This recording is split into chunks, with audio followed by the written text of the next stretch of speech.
اعضائے وضو چار ہیں: ہاتھ، چہرہ، سر اور پاؤں۔ ان چاروں اعضائے وضو میں سے اگر کسی ایک عضو کا ایک بال بھی سوکھا رہ جائے تو وہ قیامت کے دن اتنی جگہ کو آگ سے جلایا جائے گا۔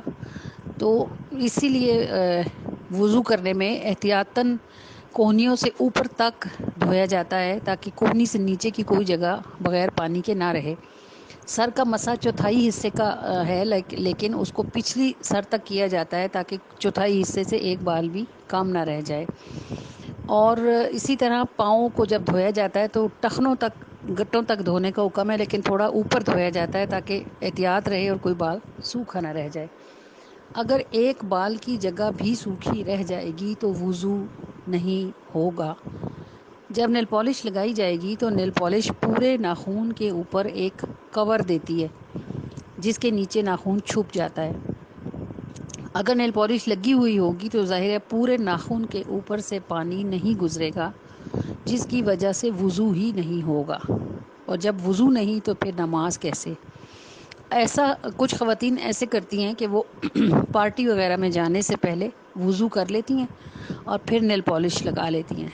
تو وہ اس وضو کے ساتھ جو انہوں نے نیل پالش لگانے سے پہلے کیا ہو، جب تک وہ وضو قائم رہے گا، نیل پالش لگانے سے پہلے والا وضو جب تک قائم رہے گا، وہ واش روم نہ جائیں، ہوا نہ خارج ہو یا اور کوئی ایسا کام نہ ہو جس سے وضو ٹوٹتا ہے، اس وقت تک اس وضو نیل پالش زدہ ناخنوں سے وہ نماز پڑھ سکتی ہیں، کیونکہ وضو کرنے کے بعد نیل پالش لگائی گئی ہے۔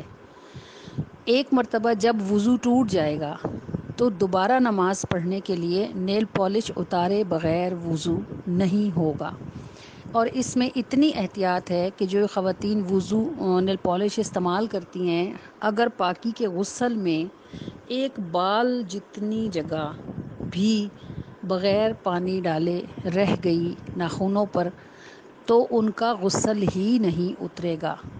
یہ لمحہ فکریہ ہے ان خواتین کے لیے جو نیل پالش ہاتھوں پیروں پہ لگا کے بھول جاتی ہیں۔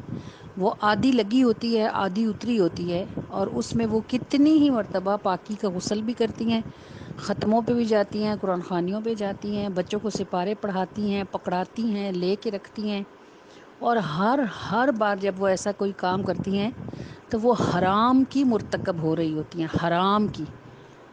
تو اللہ تعالیٰ معافی دے اور تعالیٰ سمجھنے کی توفیق عطا فرمائے۔ یہ نیل پالش ہم مسلمانوں کے لیے نہیں، یہ کرسچنز کے لیے ہے، ہندوؤں کے لیے ہے، یہودیوں کے لیے ہے، جن کے یہاں پاکی کا یہ تصور نہیں ہے جو کہ ہمارے دین نے ہمیں دیا ہے۔